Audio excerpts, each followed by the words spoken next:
భూమౌ స్ఖలితపాదానాం భూమిరేవావలంబనం త్వయి జాతాపరాధానాం త్వమేవ శరణం శివే. ఓం శ్రీమాత్రే నమః. ఓం నమః శివాయ. శివానందలహరి రోజుకో శ్లోకంలో ఈరోజు మనం 60వ శ్లోకం నేర్చుకుందాం. ముందుగా శ్లోకం. రోధస్థోయహృత శ్రమేణ పదికశ్చాయాం తరోర్వృష్టితః భీతస్వస్థగృహం గృహస్థమతిధిర్ధీన ప్రభుం ధార్మికం దీపం సంతమసాకులశ్చ శిఖినం శీతావృతస్త్వం తథా చేతః సర్వభయాపహం వ్రజసుఖం శంభోః పదాంభోరుహం. రోధస్థోయహృతశ్రమేణ పధికశ్చాయాం తరోర్వృష్టితః భీతస్వస్థగృహం గృహస్థమతిధిర్దీనః ప్రభుం ధార్మికం దీపం సంతమసాకులశ్చ శిఖినం శీతావృతస్త్వం తథా చేతః సర్వభయాపహం వ్రజసుఖం శంభోః పదాంభోరుహం. ముందు శ్లోకంలో చెప్పినట్టు స్వామి పాదాలను చేరడానికి ఆయన చిన్మార్గ మృగ్యాన్ని, ఓ విభో నాకు నువ్వే చూపించు, నా మనస్సును అటు ఇటు వెళ్ళనీయకుండా మీ పాదాల దగ్గరికి చేరడానికి మార్గాన్ని చూపించు అన్నారు గత శ్లోకంలో. ఈ శ్లోకంలో ఏం చెప్తున్నారు? ఆయన పాదాలు దొరికినాయంట, ఇంకా పట్టేసుకున్నారు స్వామి వారు. ఆదిశంకరాచార్యుల వారు ఆయన పాదాలను గట్టిగా పట్టుకున్నారు, వదలకుండా. మరి ఆయన పాదాలను పట్టుకుంటే మనకి ఏమొస్తుంది అనేది చక్కగా వివరంగా చెప్తున్నారు. మరి మనం కూడా తెలుసుకుందామా ఏం జరుగుతుంది అని? ముందుగా పదాలకు అర్థం తెలుసుకుందాం. హే చేతః, ఓ మానసమా, తోయ హృత, నీటి వేగంలో కొట్టుకొని పోయేవాడికి, అంటే రోధ తీరమును, పథిక బాటసారి, శ్రమేణ అలసట చేత, తరోహో చెట్టు యొక్క, ఛాయాం నీడను, వృష్టిత వర్షం వలన, భీత భయపడినవాడు, స్వస్థ గృహం సుఖమైన ఇంటిని, అతిథి భోజన సమయానికి పొరుగురు నుండి వచ్చిన వాడికి, గృహస్థం సంసారిని, దీన దరిద్రుడు, ధార్మికం ధర్మాత్ముడైన, ప్రభుం రాజుని, సంతమసాకులం అంటే చీకటిలో కొట్టుకునేవాడికి, దీపం దీపమును, శీతావృత చలి పట్టుకున్న వాడికి, శిఖినంచ అగ్నిహోత్రమును, యథా ఏ ప్రకారంగా ఆశ్రయిస్తారో, తథా అలాగా ఆ ప్రకారంగా, త్వం నీవు, సర్వభయాపహం ఎల్ల భయాలను పాపేవాడివి, సుఖం సుఖకరమైనదైన, శంభో శివుని యొక్క, పదాంభోరుహం పాదాలను, వ్రజ ఆశ్రయింతుము. ఇక్కడ ఈయన ఏం చెప్తున్నారంటే ఒక్కొక్క క్వాలిటీ చెప్తున్నారు. వర్షం పడినప్పుడు వర్షంలో తడిసే మనిషి ఎలా వెతుక్కుంటాడు, అలాగే చీకటి పడినప్పుడు వెలుతురు కోసం ఎలా చూస్తుంటాము, పొరుగురి నుంచి ఎవరైనా వస్తే వాడు ఒక గృహాన్ని ఎలా వెతుక్కుంటాడు, అలాగ నా మనస్సు నిన్ను అన్ని భయాలను పోగొట్టే నీ పాదాలను మాత్రమే వెతుక్కొని పట్టుకుంటుంది అని చెప్తున్నాడు. చక్కగా అదేంటో వివరంగా తెలుసుకున్నాం. ఓయి చిత్తమా అంటే, ఓ మనసా, శంభుని పాద పద్మాలను పట్టుకో అని చక్కగా చెప్తున్నారు. ఎలాగంట, నీటిలో కొట్టుకొని పోవువాడు ఒడ్డును వెతుక్కున్నట్టు, అలసిన బాటసారి చెట్టు యొక్క నీడను పట్టుకున్నట్టు, వర్ష భయం కలిగిన వాడు దృఢమైన ఇంటి కోసం చూస్తున్నట్టు, ఏదైనా అతిథి గృహస్థు యొక్క ఇల్లును చూస్తూ ఉంటాడంట, పొరుగురు నుంచి వచ్చిన వాడు. దీనుడు ధార్మికుడైన ప్రభువుని కోసం చూస్తూ ఉంటాడంట, దీనంలో ఉన్నవాడు. అలాగే చీకటిలో ఉన్నవాడు భయంతో దీపం కోసం చూస్తూ ఉంటాడంట. చలిలో వణికేవాడు మంట కోసం, అంటే అగ్ని మంట ఎక్కడుందా వేడిని వెతుక్కుంటూ వెళ్తాడంట. అలాగే ఓ మనస్సా, సమస్త భయాలను పోగొట్టి సుఖాన్నిచ్చే శివుని యొక్క పాద పద్మాలను ఆశ్రయించు అని మనస్సుకి చెప్తున్నాడు. అనిత్యం.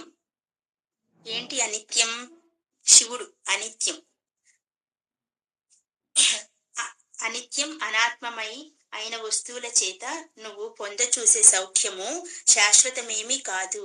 అది ఒక్క నిత్యమైనవేంటి, అనిత్యమేంటి? ఈ వస్తువుల వల్ల వచ్చే సుఖాలు అనిత్యం అన్నమాట. శంభుని యొక్క పాద పద్మాలు మాత్రమే నిత్యం నీకు సుఖాలను ప్రసాదించగలవు అని చెప్తున్నారు. నీలో ఉన్న భయాలన్నిటినీ తొలగించేది ఆయన పాద పద్మాలు మాత్రమే. ఇంకా సంసార జలదిలో కొట్టుకుపోయే నిన్ను తీరానికి చేర్చేవి కూడా ఆయన పాదాలే. జీవన ప్రయాణంలో అలసిపోతూ ఉన్న నీకు నీడనిచ్చే మహావృక్షం ఆయనే. అంతే కదా, మనకు ఎండాకాలంలో మనం వెళ్తూ వెళ్తూ ఉంటే ఎక్కడికైనా బాగా ఎండ ఎక్కువగా ఉంటే ఏం చేస్తాము? వృక్షం కిందకి వెళ్తాం, చెట్టు కిందకి. అలా మనం జీవన ప్రయాణంలో అలసిపోతూ ఉన్న మనకు నీడనిచ్చే మహావృక్షం కూడా ఆయనే అంట. ఆశ మోహము అనే జడివానలో తడిసిపోతూ ఉన్నామంట మనం. ఆ వాన ఎలా ఉంది? ఆశ మోహాలు అనే జడివాన ముంచెత్తుతున్న వేళ నీకు తలదాచుకోవడానికి తగిన గూడు కల్పించేది కూడా ఆయనేనంట. వర్షంలో తడుస్తూ ఉంటే మనం ఏం చేస్తాము? ఇంట్లోకి వెళ్ళిపోతాము వర్షంలో తడవకుండా. కానీ ఆశా మోహము అనే జడివానలో తడిసిపోతుంటే దానికి తలదాచుకునే దానికి గూడేంటి? స్వామివారి పాదాలు.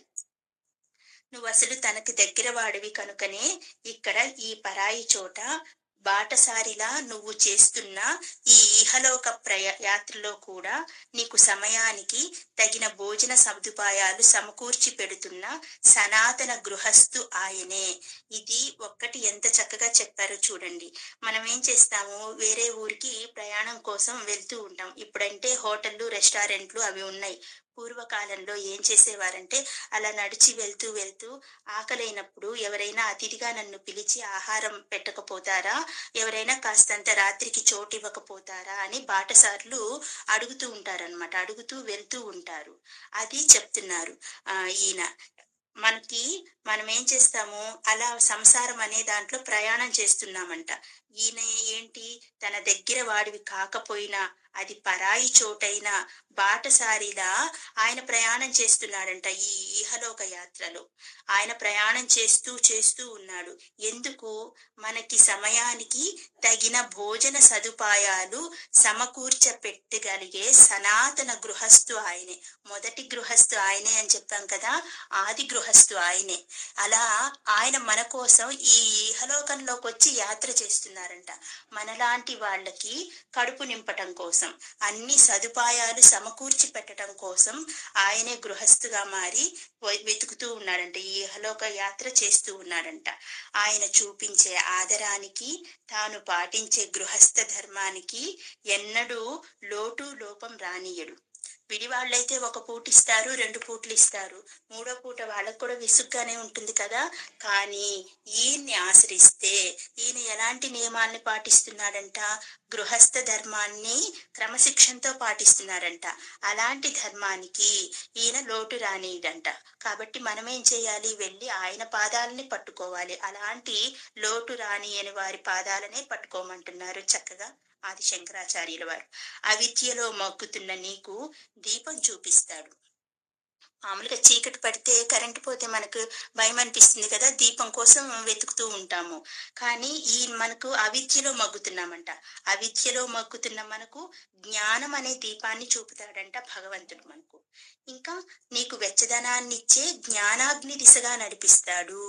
జ్ఞానాగ్ని ఎక్కడుగా ఉందో అక్కడికి అదేం చేస్తుంది? చలిలో వెచ్చదనాన్ని ఇస్తుంది. ఆ వెచ్చదనాన్ని ఇచ్చే దిశగా నడిపిస్తాడు. కనుక సకల భయాలను వీడి, అన్ని రకాలైన భయాలను వదిలేసి ఆయన పాదాలనే శరణు చొచ్చు. ఓయి చిత్తమా, ఎందుకు ఇంకా అటు ఇటు తిరుగుతూ ఉంటావు అని వెళ్ళి ఆయన పాదాలను గట్టిగా పట్టేసుకోమని చెప్తున్నాడు ఈ శ్లోకంలో మనకు ఆదిశంకరాచార్యులు వారు. మనం కూడా మరి ఈ సంసార ప్రయాణంలో అటు ఇటు తిరిగి చెట్టు నీడ కోసమనో, లేకుంటే దీపం కోసమనో, ఇంకా దేనికోసమో ఇహలోకము అని వెతికి వెతికి అలసిపోకుండా చెప్తున్నారు కదా, ఈ ఇహలోకంలోనే ఆయన యాత్ర కొనసాగిస్తున్నారంట మనకి అన్ని రకాల సదుపాయాలు సమకూర్చడానికి. మనం చేయవలసిందల్లా ఏమిటి? ఆయన యొక్క పాదాలను వెళ్ళి గట్టిగా పట్టేసుకోవటమే. అలా పాదాలు పట్టుకుంటే ఆయన ఇవ్వనిదంటూ ఏమీ లేదంట. మరి ఆదిశంకరాచార్యులు వారు చేశారు కదా, మనం కూడా అలాగే ప్రయత్నం చేద్దామా? ఓం నమ శివాయ.